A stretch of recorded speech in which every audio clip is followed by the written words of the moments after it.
नमस्कार प्रिय दर्शक बंधुगण संबल भूमिर आज अध्याय को आपण मानक अनेक अनेक स्वागत। आपण माने समस्ते शुणी एवं गणमाध्यम रे देखि न्यूज़पेपर रे पढ़ी जे उत्तर प्रदेश रे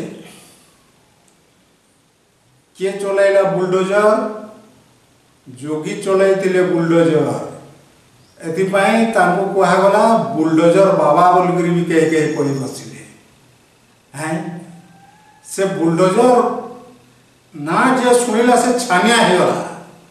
उत्तर प्रदेश रे एने आम ओडिशा राज्य रे मध्य बुलडोजर अभियान आरंभ हो सारी। राजस्व मंत्री मान्यवर सुरेश पुजारी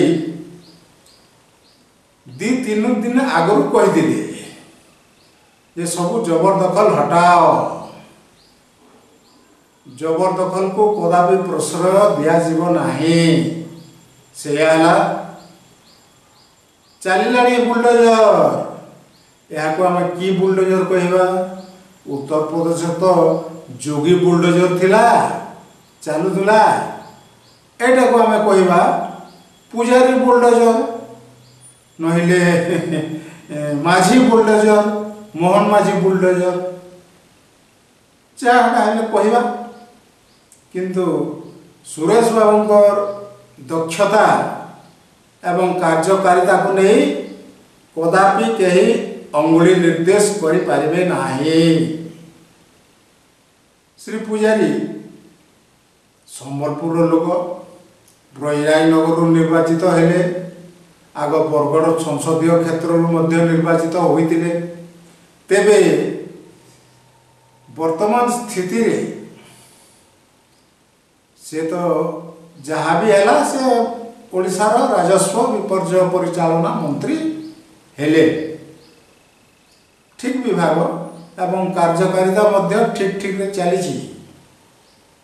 सी जोटिकी जाउछंती प्रथम विपर्यय को ध्यान दौरान कहीं विपर्यय आसीपे केते बेले मध्य सजाग रुह एटा जोटिकी जाउछंती से गोटे समीक्षा बेले